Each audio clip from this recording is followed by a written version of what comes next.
예, 다음에는 우리 전 통일부 차관이셨던 김석우 선생님께서 위기의 한국 외교라는 제목으로 톡쇼를 진행해 주시겠습니다. 예. 안녕하세요.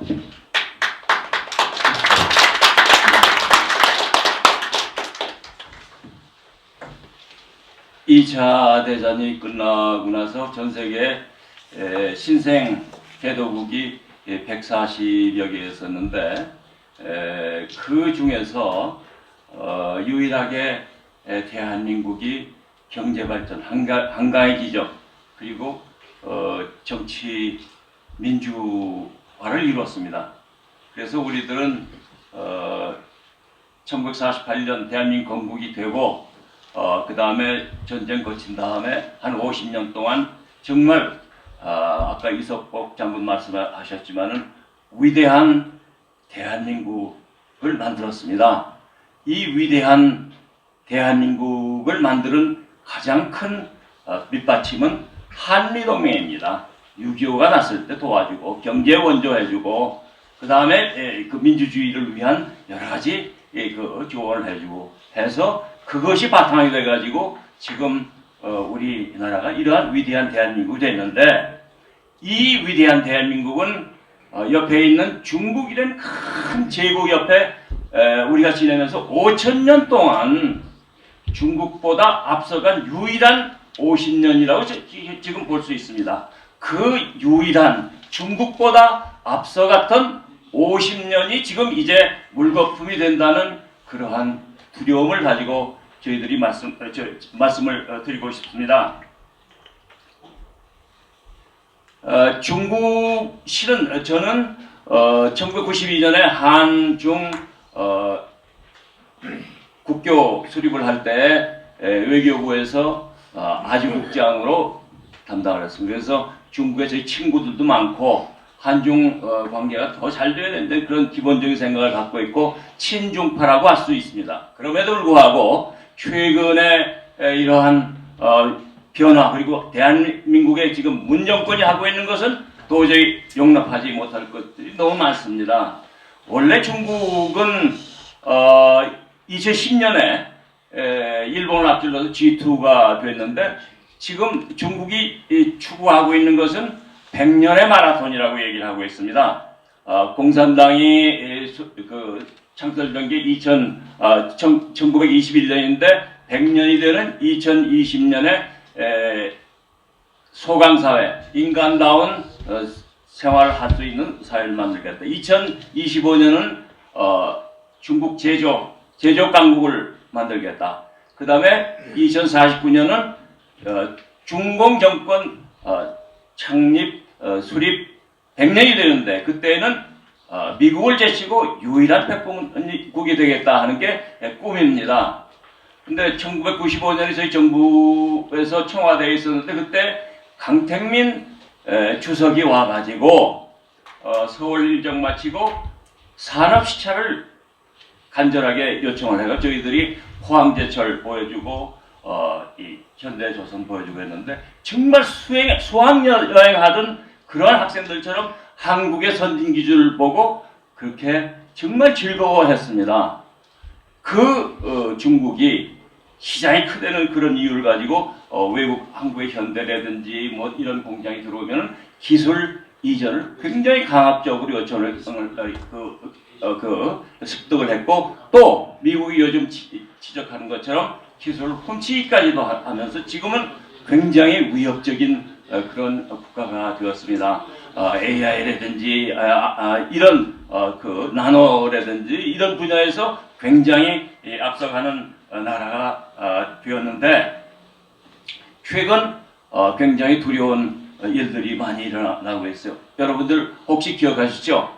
2017년 4월에 트럼프의 플로리다 별장에서 마라라고라는 리조트에서 트럼프와 시진핑이 정상회담을 했습니다. 정상회담이 끝난 다음에 트럼프가 기자들한테 밝혔는데 시진핑이 얘기를 하는데 한국은 과거에 중국의 일부였다고 그러더라. 그렇게 발표를 했어요. 여러분 기억하시죠? 예. 그 시진핑이 그런 얘기를 일부러 한 이유가 무엇일까요? 제가 보기에는 그것은 조공 체제를 복원시키고 싶다는 꿈이 거기에 들어가 있다고 보고, 그렇기 때문에 미국이 압록강 두만강인데 이쪽으로는 절대 오지 말아라, 미국을 견제하려는 그러한 의도가 있었다고 생각합니다. 근데 우리의 긴 역사를 보면은 백제가 660년에 나당연합군에 의해서 망했습니다. 그렇게 되고 고구려도 668년에 멸망을 했습니다. 그때 당나라가 백제 땅에다가 웅진도덕부, 그 다음에 그 고구려 땅에다가 안동도호부, 또 신라에 있던 때는 계린도덕부라는 기구를 설치를 해서 당나라 군대가 물러가지 않고 이걸 속국화하려고 했었죠. 그래서 신라의 김춘추가 그냥 이를 악물고 전쟁을 해서 7년 전쟁을 해서 당나라군이 한국을 떠나서 속국화를 막았습니다. 그 다음에 우리 조선 말기에 1882년에 이모군란이 나가가지고 그 다음에 원색이라는 그 젊은 친구가 와가지고 강국 대신 역할을 하고 시집 걸고 한국 외교를 간섭을 했습니다. 첫 번째 우리의 주미 전범공사 박정양 공사가 미국에 가서 신입장을 제작하는데 청국공사한테 먼저 가서 만나고, 그 다음에 사교 행사나 외교 행사에 가면은 청국 대사보다 앞선 자리에 절대 앉지 말고, 그리고 중요한 일은 청국 대사하고 반드시 사전 협의해라, 이런 조건을 우리한테 압력을 넣었습니다. 지금 조금 전에 얘기한 시진핑이 과거에 한국이 한반도가 북한이나 남한이나 막론하고 중국의 속국이었다는 그 발언은 그와 같은 과거에 한반도를 속국화했던 그 꿈을 다시 실현하려는 그러한 그 의도가 있다고 저는 생각을 합니다. 그렇기 때문에 우리가 한중 관계를 정말 잘 이끌어가야 되는데 지금 이 정부가 어떻게 하고 있느냐? 중국한테는 쩔쩔맨 굴종 외교를 하고 있는 거 아니에요? 조금 전에 말씀하셨지만은 우한 바이러스도 이거 운명 공통체니까 피해를 같이 공유하자라든지 우리 북경에 간 대사가 만절필동이라고, 황하는 아무리 구부러도 동쪽으로 간다, 이게 사대주의 아주 굉장히 상징적인 언어인데 그걸 갖다가 자기 방명도에 쓰고, 이런 중국에 대해서 불정적인 이러한 자세를 취한다는 것이 저는 굉장히 두려운 일로 보고 있습니다.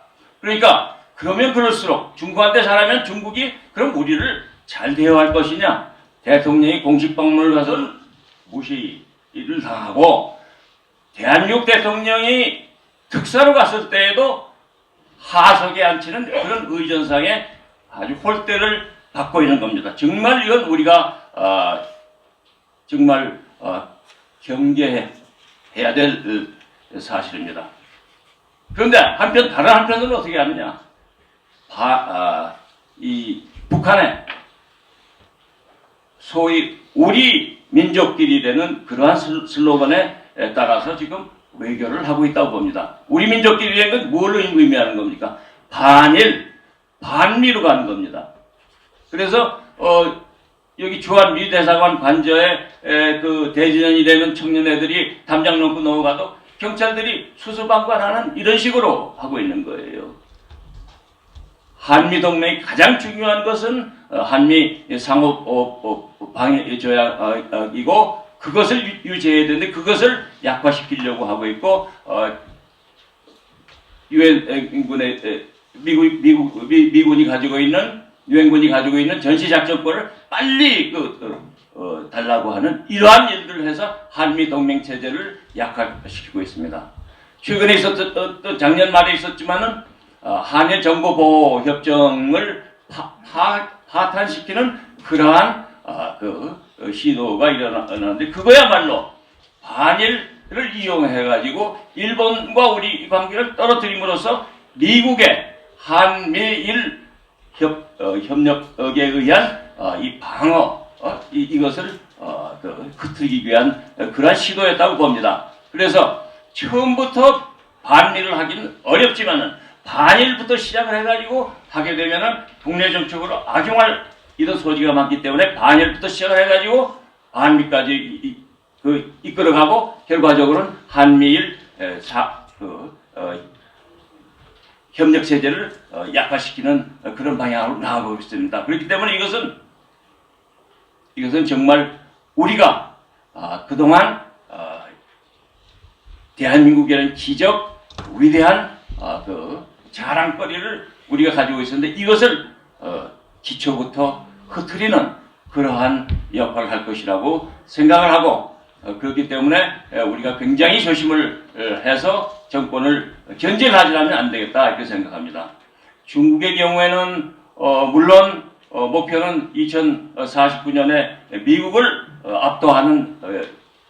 압도하는 유일 패권국이 되기를 원하지만은 그게 되기 위해서는 지금 여러 가지 문제점이 많습니다.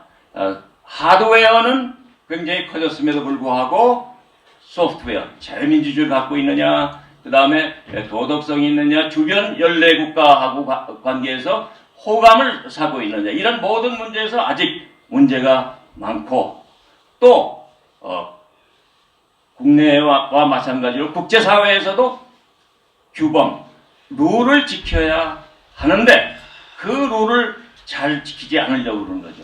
예를 들면은 중국에 들어간 우리 탈북자들 이런 탈북자들을 강제 송환을 시키면은 그 강제 송환된 탈북자들이 정치적인 압박을 받게 되고 그러한 압박을 받을 우려가 있으면은 이것을 송환시키지 말아야 된다는 난민조약이 있는데 난민조약 이런 규정들을 지키지 않습니다. 그건 한 가지 예입니다만 그런 의미에서 국제적인 규범을 제대로 지킨다는 그런 보장이 없기 때문에 그러한 상태에서 중국에 대해서 불정 외교를 한다는 것은 우리가 다시 과거에 중국의 속국이었던 과거를 연상시키고 이것은 절대 우리가 막아야 되겠다 이 생각을 갖습니다. 감사합니다. 예, 우리 김 차관님 시간을 잘 지켜주셨습니다.